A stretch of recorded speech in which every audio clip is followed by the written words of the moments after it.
Isogamous में दो चीजें दी है, फ्लैजेलेटेड, नॉन फ्लैजेलेटेड। इसमें हम लोगों ने number, colour, shape of leaves, जब तक मुझे नहीं समझ में आ रहा है तब तक मैं वो स्टेटमेंट पढ़ते जा रहा हूं, तब इधर इसके। This is called as active reading. NCERT reading में हम लोग क्या अच्छा कर सकते हैं। हेलो दोस्तों, मैं हूं doctor Mahesh Deshmukh, director at DCB biology. और आज की इस वीडियो में मैं आपसे डिस्कस करने वाला हूं एक बहुत ही इंपॉर्टेंट चीज, एनसीईआरटी रीडिंग के बारे में। एनसीईआरटी रीडिंग में हम लोग क्या अच्छा कर सकते हैं और एनसीईआरटी रीडिंग में हम लोग क्या गलतियां करते हैं, इसके बारे में मैं आपसे बात करने वाला हूं। दूसरा, आप जिस एज में हो उस एज का क्या इन्फ्लुएंस होता है एनसीईआरटी रीडिंग पे, वो हम लोग आज बात करने वाले हैं। दोस्तों, रीडिंग दो टाइप की होती है, active reading and passive reading. अब आप बोलोगे सर ये तो हम लोग पहली बार सुन रहे हैं, क्या है अब active reading and passive reading. तो पैसिव रीडिंग क्या होती है, अच्छे से सुनो। मैं बुक खोल के बैठा हूं, मेरे सामने बुक है और मैं बस पढ़ते जा रहा हूं, पढ़ते जा रहा हूं, पढ़ते जा रहा हूं। मेरी दिमाग में कोई चीज नहीं घुस रही है। मुझे तो लग रहा है कि ये पेज मैंने पढ़ लिया, लेकिन मेरे दिमाग में उसमें से एक भी चीज नहीं गई। इसको कहते हैं पैसिव रीडिंग। बस चल रहा है, कैसे भी करो, पढ़ रहे, दिमाग में क्या जा रहा है इससे कोई लेना देना नहीं है। इसको बोलते हैं पैसिव रीडिंग।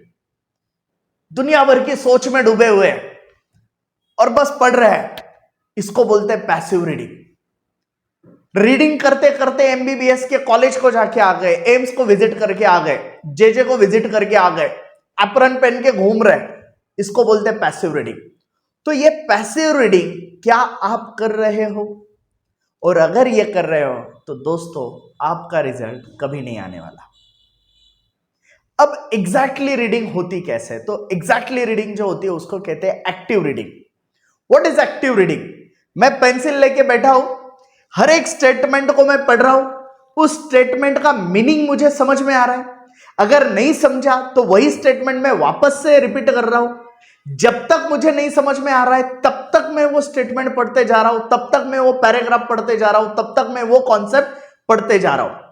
जब समझ में आया तो मैंने दूसरा पैराग्राफ पढ़ा, पहले से उसको कोरिलेट किया, उस कॉन्सेप्ट को अच्छे से समझा और उसका जो की पॉइंट है, उसके जो की नोट्स है, वो मैंने अपने एनसीईआरटी में जो बाजू में जगह छोड़ी है, वो टाइम पास के लिए नहीं दी है बेटा एनटीए ने, है ना। तो बाजू में जो जगह दी है एनसीईआरटी ने, उसमें मैं वो की नोट्स लिख रहा हूं। मैंने जो पैराग्राफ पढ़ा है ना, उसमें से उसका मैं एक फ्लो चार्ट बना रहा हूं, वो मैं बाजू में लिख रहा हूं। That is called as active reading. अब एक सिंपल एग्जांपल मैं देता हूं आपको। आपने प्लांट किंगडम टॉपिक देखा है।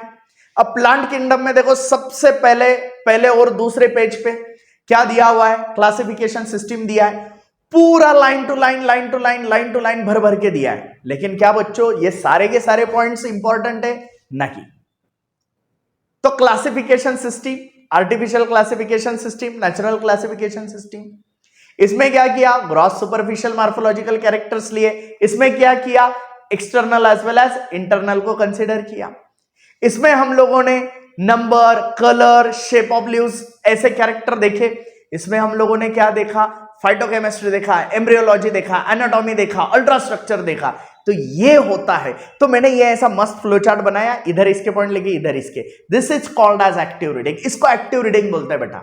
और ये पॉइंट तो कभी नहीं भूलेगा। समझ में आ रहा है? पैसिव रीडिंग करता रहेगा, बस नेचुरल पढ़ा, आर्टिफिशियल पढ़ा, फाइलोजेनेटिक पढ़ा, न्यूमेरिकल पढ़ा, क्या समझा? कुछ भी नहीं समझा। तो पैसिव रीडिंग मत करो, एक्टिव रीडिंग करो। दूसरी पॉइंट पे जाते हैं हम लोग। जैसे मैं आपको एक छोटा सा एग्जांपल देता हूं, आपको कैसे 4-5 लाइनों में कंफ्यूज किया है। देखो, आपने अलगे का सेक्सुअल रिप्रोडक्शन पढ़ा होगा। अलगे के सेक्सुअल रिप्रोडक्शन में 3 टाइप दिए है बेटा, आइसोगैमस, अनाइसोगैमस, oogamous। आइसोगैमस में 2 चीजें दी है, फ्लैजेलेटेड, नॉन फ्लैजेलेटेड। फिर उसके दोनों के एग्जांपल अलग, इधर अनाइसो का एग्जांपल अलग, oogamous का एग्जांपल अलग। बेटा लाइन टू लाइन पढ़ने जाएगा, रट्टा मारेगा, टाइम पे जाके कंफ्यूज हो जाएगा। तो क्या करेगा, वही उसी जगह पे बाजू में लिख सेक्सुअल रिप्रोडक्शन, नीचे एरो दिखा, 3 लाइन दिखा। एक तरफ लिया आइसोगैमस, अनाइसोगैमस, oogamous।